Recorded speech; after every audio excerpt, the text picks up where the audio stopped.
Hello, everybody. Welcome into Sports by GSMC Podcast Network. I am your host, Jeremy Lapidus. Today is Wednesday, November 13th. We have a big show for you today. We've got lots of news coming out of the NFL with quarterback situations, whether that be in Indy, New York, Las Vegas, Jacksonville, and more. We'll talk about all of that. We'll also get into some NBA power rankings. It's been 1 week since our last version. We'll get into the updated NBA power rankings, as well as some college football talk. The new college football playoff poll came out last night. We'll talk about Big Ten domination, Boise State out of the top 12, what that means for the rest of the college football world as we look forward to it with just a couple of games left for most teams, as well as if noon kickoffs are good. But we'll get into all of that in just 1 second. Before we do, remember, if you would like to be an even bigger part of the show than you already are, all you need to do is go to gsmcpodcast.net.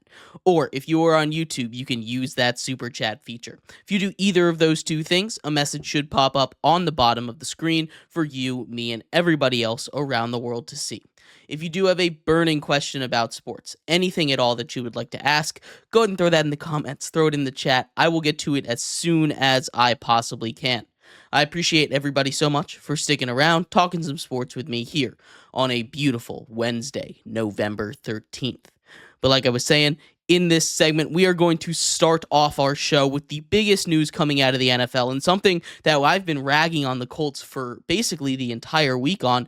Anthony Richardson is back as the starter just a couple of days after they officially announced that Joe Flacco would be the starter for the third straight game in Indy. They have changed their mind, gone back, and have Anthony Richardson now as the starter. Now, my feelings on this have not been very silent. I have been very loud about the fact that I think this is definitely the right move for this franchise, not just for right now, but for the future as well.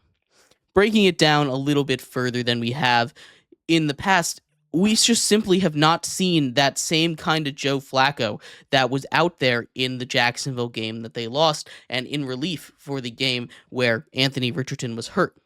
You understand making the move, and at the time, I understood making the move to Joe Flacco from Anthony Richardson, but it comes to a point where after 2 weeks of awful football from Joe Flacco, to a point where it doesn't make any sense. Again, there wasn't any reason why Joe Flacco should still be the starter, even though on Monday they said he was going to be. This is finally the right move made by the Colts. I don't know what kind of conversation it took for it to get through their heads that Anthony Richardson was going to be the starter, but they finally made the right move.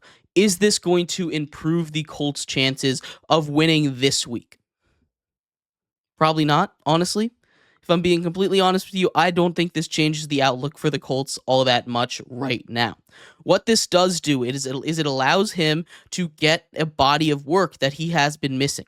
Again, that is the biggest thing that I've been ragging on. You have a project quarterback in Anthony Richardson. Anthony Richardson, a guy that started less than 15 games in college. He has started only 10 games in the NFL through his first 1.5 seasons now. If you keeping him off the field, he's never going to develop. You're never going to see if he's a guy that you can successfully make into a franchise quarterback. This is at least going to help answer their questions. He's going to get to about 16 games, 17 games, so you'll see a full season of work of Anthony Richardson at the end of this year. That is assuming he stays healthy. There are a lot of things that he needs to work on. There's no doubt about it. But when you're characterizing him, he got hurt a couple games into his rookie season, so I'm still looking at this year like it's his rookie year. He got benched. If you compare his numbers to some of the other rookie quarterbacks, he is about on par. He isn't very accurate. That always has been his issues. But what he does deliver that is almost at an almost impossible level is these big chunk plays. He'll go 5 for 15, but he'll also have 200 yards on those 5 completions, right? This is a guy that's going to provide an extra spark to your offense. Sure, he'll make some rough decisions, but maybe some time on the bench helped him out. I'm not sure how much it did. This is a guy that I hope learned his lesson a little bit. I hope learned from whatever mistakes the Colts decided he had made that were benched, that were worthy enough for him to get benched. I think this is definitely the best move, and it's the best move that the Colts have made really all season long. To be completely honest, this is a team in the Colts that came in with kind of dark horse wild card ambitions. They, if you remember, were one game out from the wild card last year, or I guess the playoffs last year, losing to the Houston Texans in the final week of the season, where if they had won that game, they would have gotten into the playoffs. Obviously, when you're that close, you can taste it. You kind of want results, you want improvement. But with a quarterback that's essentially on his rookie season, you have to give him time. And I think the Colts forgot that it was the rookie season, or it was the equivalent of a rookie season for Anthony Richardson. And hopefully they've learned their lesson. Hopefully they'll be able to be patient with him, because otherwise they're going to be stuck in a revolving door and he's never going to develop. My big question for the Colts now is, how big of a leash does Anthony Richardson get? Because this is, of course, now his second, and they've said that he's going to be the quarterback for the rest of the season. I'm curious how long that leash actually is. What if he goes up and he stinks it up in the next 3 weeks? Is it going to be back to Joe Flacco, or are they just going to ride it out? I hope they ride this out. I really hope they do. And I hope for Anthony Richardson's sake that he figures it out at the NFL level, because I'm not the only one that can look and see it, the incredible things that he has been able to show us on the football field at an inconsistent amount of time, that he, if he can find a way to put it together, will be a very special player in the NFL. This is not something that he is this close to getting. He's still got a little bit of a wide gap to go, but the only way that he's going to get there, especially with the things that are wrong with him especially, are getting reps in the actual games. And the Colts have finally come around to that, and that's what we've been waiting on. They finally made a good decision. Congratulations to the Colts. There were a bunch of other quarterback news that came out today as well. Or earlier this week, Daniel Jones potentially played his last game as a Giant. A starter was named in Las Vegas. Injury news in Jacksonville. We're going to break down all of the other quarterback news coming up in just 1 second. So stick around for that. We'll be right back here on Sports by GSMC Podcast Network. Welcome back to Sports by GSMC Podcast Network. I am your host, Jeremy Lapidus. Today is Wednesday, November 13th. If you are just tuning in, we just went over the Colts and how they have officially announced that Anthony Richardson will be the starter for the rest of the season. I'm curious if that's an actual statement, because they've said very similar things about both Joe Flacco and Anthony Richardson all season long. Not sure how long his leash is, but I'm glad they finally put the young quarterback back out there. There is a lot of other quarterback news to get through, though. We have news in New York, in Jacksonville, in Vegas about these quarterback situations that haven't really worked out the way that they expected them to. But before we get into that, remember, if you would like to be an even bigger part of the show than you already are, all you need to do is go to gsmcpodcast.net. Or if you were on YouTube, you can use that super chat feature. If you do either of those two things, a message should pop up on the bottom of the screen for you, me, and everybody else around the world to see.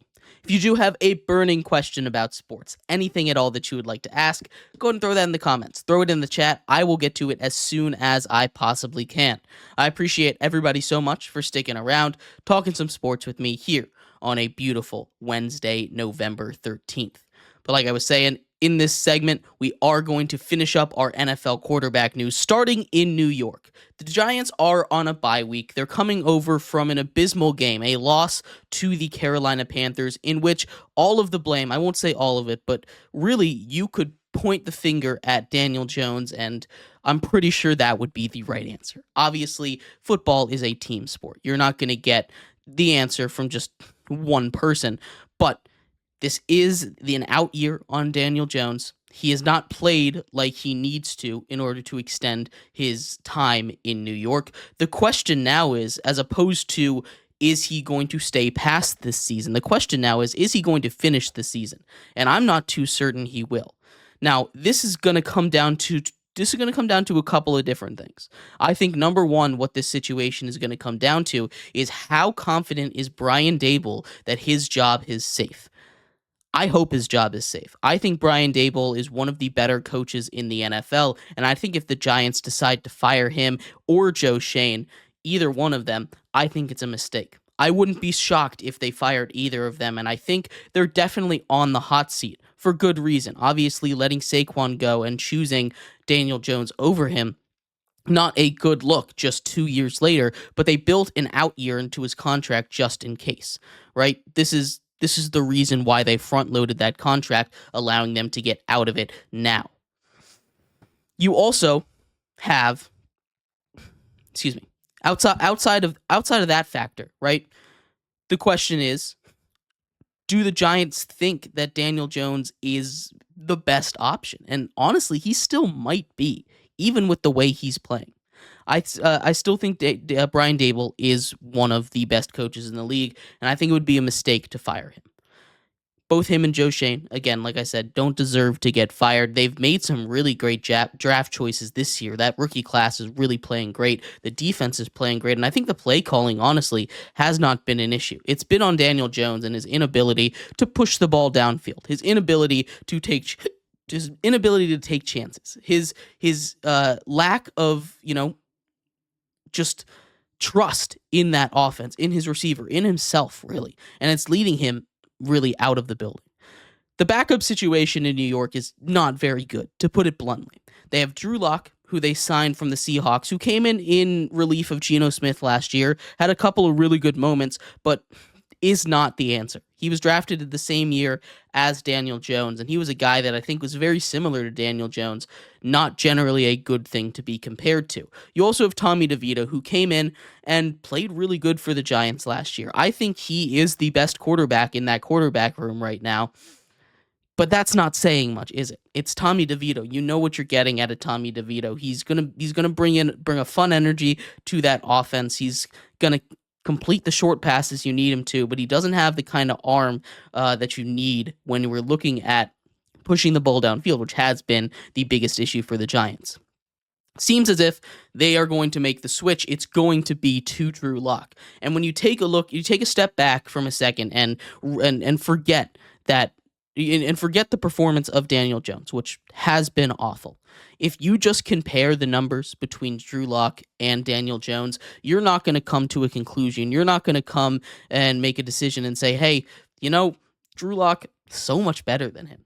And the Giants also, I don't know if they're going to really be trying to win things. They right now have sole possession of that number 1 overall pick. There are 5 other teams with 2 wins right now. They're heading to a bye week. Things could change, but right now they have the ability to turn that franchise around. This is a team that I think is not going to try to lose. Again, especially with Daboll's job in jeopardy the way it is. This is not a team in the New York Giants that I think is just going to start to tank.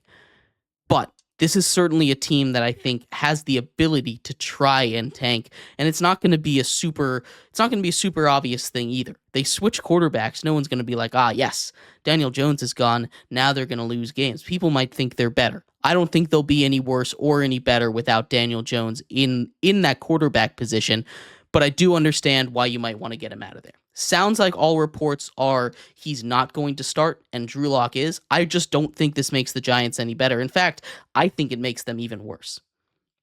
But that's just my opinion. We will see what happens after this bye week. Obviously, we're not going to really know for sure until the bye week is done.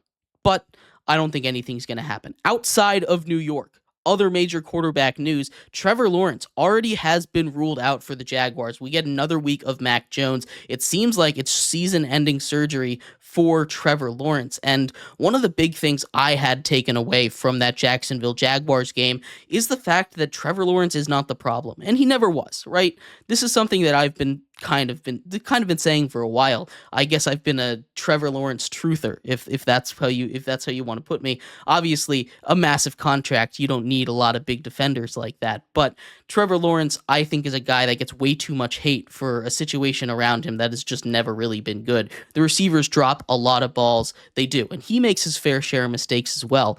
But you saw what the situation was with Mac Jones, barely able to muster 7 points to an offense that in recent weeks really had started to get its momentum back. You saw its game just 2 weeks ago against the Eagles, where Trevor Lawrence almost led a game-winning drive. The defense stepped up big. They were able to challenge a top 10 team in the NFL in the Philadelphia Eagles, arguably a top 5 team in the NFL in the Philadelphia Eagles. But Mac Jones out there against a good Minnesota Vikings defense was just unable to get anything going. 7 points. That's all they could muster. It's not a good look, especially with the way the defense was playing last week. I'm not sure how this goes the rest of the season. They get the Lions. Trevor Lawrence might be done. They'll be back next season, and the Jaguars should be better for it. And the last one, Antonio Pierce, head coach of the Las Vegas Raiders, officially announced today that Gardner Minshew would be starting. This was a legitimate question. Obviously, they don't have Aiden O'Connell. He's going to be out for a couple more weeks due to that broken finger on his throwing hand. But you also have now Desmond Ridder, who came in and took some snaps last week. Desmond Ridder, who, he played a lot of games last year in Atlanta. And this is a guy that we all see is never going to be the answer at quarterback. Maybe he's a guy that can develop, came out of Cincinnati, was the quarterback of that team that made it to the 4-team college football playoff, was undefeated. Not really working in the NFL for Desmond Ridder. Not necessarily his fault, not necessarily all on him. Hasn't always been in the best situations, but in Atlanta, he had his shot. He did okay. He led them to, 7-9 record, which sounds about right for the Arthur Smith-led Atlanta Falcons. It's not enough for Antonio Pierce and the Raiders. Antonio Pierce needs a big turnaround to save his job, and if you're going to take a gamble, you got to go with the gambling man, and that is going to fit the description a little bit more of a Gardner Minshew, who will have his ups and downs. But as we've seen in his past, when he's called upon every once in a while, he'll just turn into a superhero and be able to, take your teams to much better than you expected them to. He did that with the Colts last year. He did that with the Jags when he was with them. He didn't play too much for the Eagles, but when he was with the Eagles, he showed up in relief a couple times, played good football. He's generally played good everywhere he's gone. This is the worst that he's ever played his whole career, but he's a guy that I think definitely adds the most upside for this team. So I think that's the right move. But let me know what you think. I'd love to hear your thoughts on all of these quarterback moves. We're going to take a quick break here. When we come back, we turn our attention to the NBA. NBA Power Rankings coming up in just 1 second here on Sports by GSMC Podcast Network.